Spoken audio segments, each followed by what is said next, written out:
मान्यवर, जब हम वंदे मातरम की बात करते हैं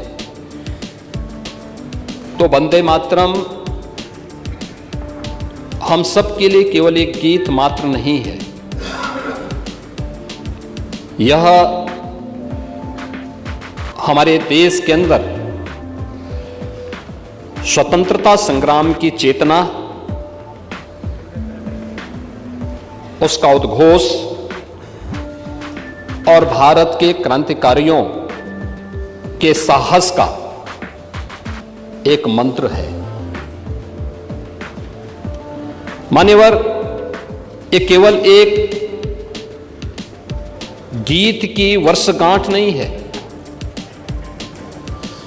अपितु भारत माता के प्रति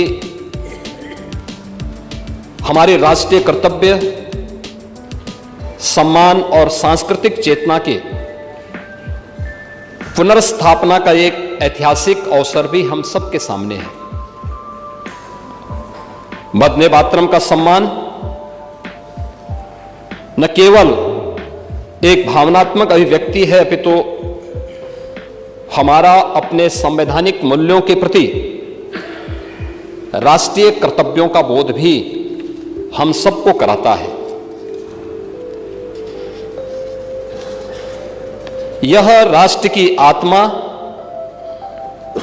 संघर्ष और संकल्प का भी प्रतीक है। महोदय, जब वंदे मातरम अपनी रजत जयंती मना रहा था तब देश में ब्रिटिश हुकूमत थी।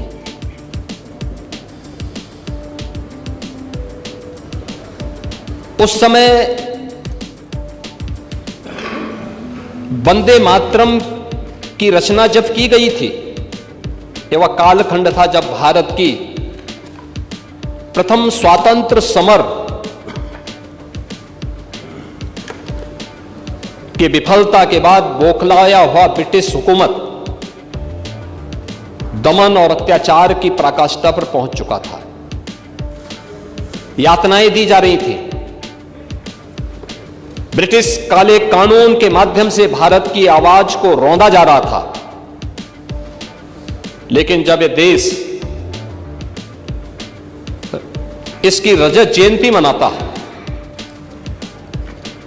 तब भी देश के अंदर ब्रिटिश हुकूमत थी। उस समय इस चेतना को आगे बढ़ाने का वक्त हमारे सामने आता और उस समय देश की आजादी के स्वर को आगे बढ़ाने का जो मंच था वह कांग्रेस थी।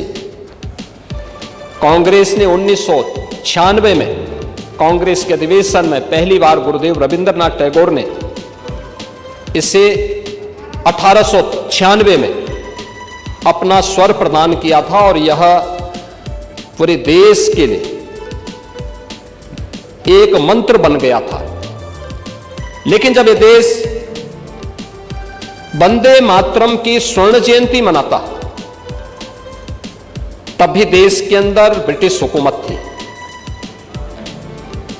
जब वंदे मातरम की शताब्दी महोत्सव का अवसर आया, तब जिस कांग्रेस के मंच से पहली बार वंदे मातरम का गान हुआ था, उस कांग्रेस ने देश के अंदर इमरजेंसी थोप करके संविधान के ही गले को दबाने का काम किया था। आज 150 वर्ष जब वंदे मातरम के पूरे हो रहे हैं, तब हम आभारी हैं प्रधानमंत्री मोदी जी के, जिनके नेतृत्व में आज पूरी दुनिया के अंदर भारत पूरे आत्मविश्वास के साथ